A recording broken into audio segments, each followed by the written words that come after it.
Welcome to the part 2 video. Students, in your previous science class, you learned about crops, different type of crop, and agricultural practices such as preparation of soil, sowing. So in this part of video, we are going to look other agricultural practices. Adding manure and fertilizer. Students, have you heard about manure and fertilizer? You might have heard about it, isn't it? Manure and fertilizers are substances which are added to the soil to increase the production of crops. Even though the use of manure and fertilizer is the same, they are totally different. Let's see what are manure and fertilizer. Manure is an organic material which is formed by the decomposition of waste product of plants and animals such as excreta, cow dung, plant waste and other organic material. This is added to soil to enrich the soil with nutrients and also to improve the production. The process of adding manure to the crops is called manuring. Now let's see what are fertilizers. Fertilizers are inorganic substance or chemical substance which are rich in nutrients such as potassium, nitrogen and phosphorus. It is used to improve the fertility of soil and the production of crops. Some examples of fertilizers are urea, ammonium sulfate, superphosphate, potash, NPK, which means nitrogen, phosphorus and potassium. Now let's see the differences between a fertilizer and manure. Fertilizer is an inorganic salt. Inorganic means it is not composed of plant or animal matter. But manure is a natural or organic substance which is composed of plant or animal matter such as cattle dung, human waste and plant residues. A fertilizer is only be prepared in factories, but manure can be prepared naturally in the field. Fertilizer does not contain any humus, but manure provides a lot of humus to the soil. Humus means it is a top layer of the soil which is formed by decaying or decomposition of organic matter. Fertilizers are rich in plant nutrients like nitrogen, phosphorus and potassium. But manure is less rich in these nutrients such as nitrogen, phosphorus and potassium. Now let's see the advantages of manure. When manure is added to the soil, it increases the capacity of soil to hold more water. It makes the soil porous. Porous means it makes the soil particles to be open so that exchange of gases takes place. It increases the amount of friendly microbes. The friendly microbes include rhizobium. So adding manure increases the amount of microbes such as rhizobium in the soil. And last one, it improves the texture of soil. The texture of soil refers to the proportion of sand, silt and clay that totally makes up soil. What you can see on the screen are sacks of manure and fertilizer. So what is the function? They are added to the soil to increase its nutrient content so that plants can have a healthy growth time. Now let's perform an activity. Take 3 equal sized seedlings of gram seeds and sow them in the 3 glasses containing soil. We can label these glasses as A, B and C. Now we add manure to glass A and urea to glass B and nothing to glass C. Now we add equal amount of water to these 3 glasses. Now let's record the growth of seedling after few days. As you can see, the seedling in glass B shows maximum growth than the seedlings in the glasses A and C. So through this experiment, we saw that the adding fertilizer increases the growth of a plant.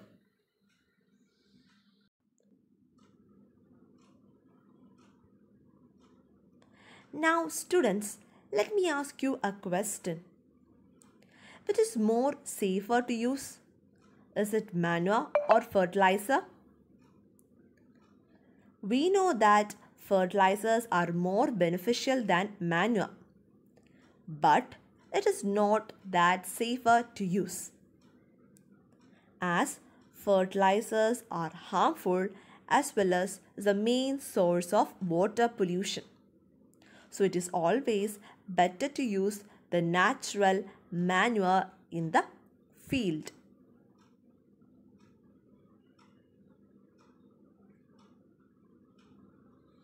By the continuous cultivation of crops, soil may lose its fertility. So by adding manure and fertilizer, soil's fertility can be increased. Not only that is the method, but by another method called crop rotation, soil's fertility can be replenished. The method is crop rotation. In this method of agriculture practice, different crops are grown in different seasons in the same plot of land. For example, in a season, corn is grown. Next season, oats will be grown in the same plot of land. So it means alternate growing of crops is known as crop rotation. Crop rotation thus increases the soil's fertility and is also practiced by farmers commonly. Moving on to the next agricultural practice, that is irrigation.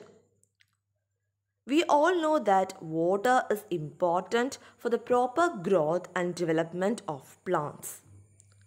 Water is absorbed by the plants through roots. Along with water, minerals and fertilizers are also absorbed by root. Water is essential for the germination of seeds, and also water protects the crop from both frost and hot air current. Irrigation means giving proper amount of water to the agricultural crops. Students, where does we get the water from? We get water from many sources, isn't it? So some sources of irrigation are wells, tube wells, pond, lake, canals, dams and rivers. From all these sources, we get water for irrigation. Traditional methods of irrigation. So what are the methods of irrigation mentioned here? Yes, Ditli, chain pump, moat or pulley system, rahat or lever system. Now let's see in detail one by one. First one is Ditli. So Dekli is one of the traditional system of irrigation which is usually seen in rural areas. It is done manually. A person had to take out water through a bucket and pour it into the field. As you can see, this causes a lot of water wastage and people don't use this method now. Moving on to the second method of irrigation, that is chain pump. This is a type of water pump in which several circular discs are positioned on a chain. One part of the chain dips into the water and chain runs through a tube. As chain is drawn up the tube, water becomes trapped between discs and is lifted to and discharged at the top. Mott or pulley system. It is usually done using a bucket of water, carrying them from place to another. And last one, rahat or lever system. Here animals move and rotate the wheel which leads to drawing the water from well. So these four are the traditional methods of irrigation. Modern methods of irrigation. So the two modern methods of irrigation are sprinkler system and drip system. First let's see sprinkler system. So in sprinkler system, as the name suggests, the water gets sprinkled on the crop as it is raining. So in this system, it consists of a perpendicular pipe which have a rotating nozzle on top. These pipes are joined to the main pipe at regular intervals. Water flows at high pressure in these pipelines and get sprinkled on crops. This method is usually useful in irrigating sandy soil. Moving on to the next method of irrigation, that is drip system. So in this system, water falls drop by drop on the roots. This is the best technique to water plants as it prevents wastage of water. Protection from weeds. In cropland, along with desired crops, many other undesirable plants grow naturally in the field. All plants other than crop plants are called weeds. Weeds consume water, space, and nutrients. Unavailability of all these factors affect the growth of crop. In addition to this, some also release toxin which may damage the crop plant and are hazardous to animals and human beings. Therefore, weeds must be removed from the croplands. The removal of weeds from cropland is called weeding. Weeding must be done before flowering of crop plants. There are many ways to remove weeds or control their growth. Tilling before sowing helps to uproot and kill the weeds.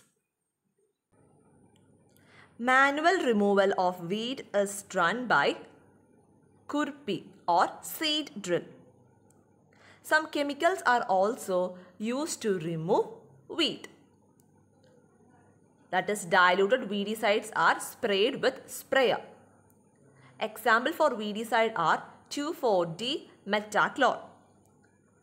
Using these chemicals are toxic to human body and so must be handled carefully before spraying. Nose and mouth must be covered with clean cloth or mask.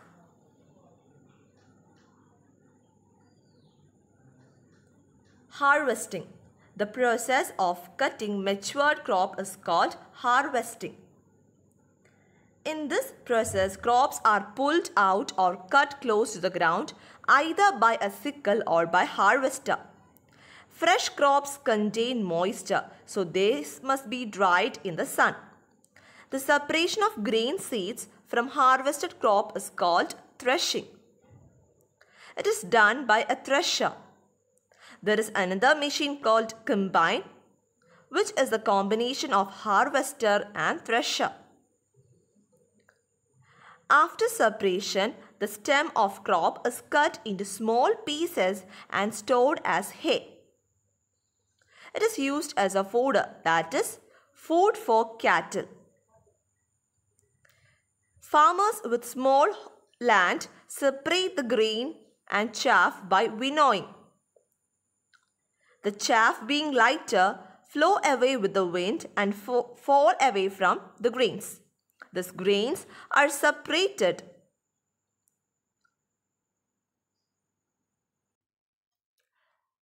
After harvesting of crop, next step is storage of crop. Storage of crop is an important task.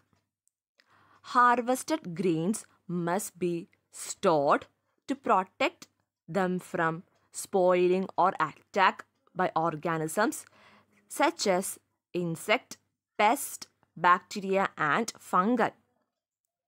Harvested grains are dried in the sun to reduce the moisture in them. To protect grains, farmers store it in a closed containers. On a small or a medium scale, farmers store them in metal containers or jute bags. On larger scale, silos or granaries are preferred. Here is a picture of granaries and silos. Granary, as you can see, is a storehouse for keeping the grains, and silos is a structure for storing bulk materials. So usually granaries and silos are used for storage.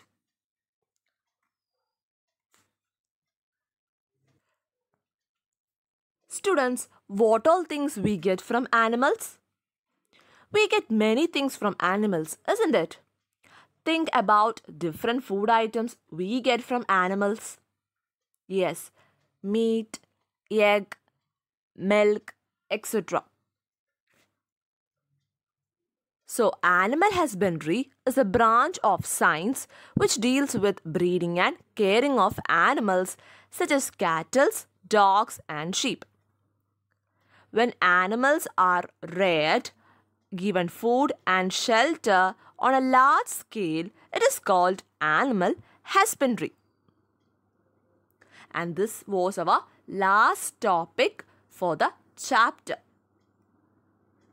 Students, here is a small task for you. Arrange the following agricultural practices in the order in which they are followed. Students, now let's see the summary of the chapter Crop Production and Management. In order to get food for large population, regular production, proper management and distribution is necessary. We first learned about crop. Growing of same kind of plant at one place on large scale is called a crop. Example for a crop is wheat.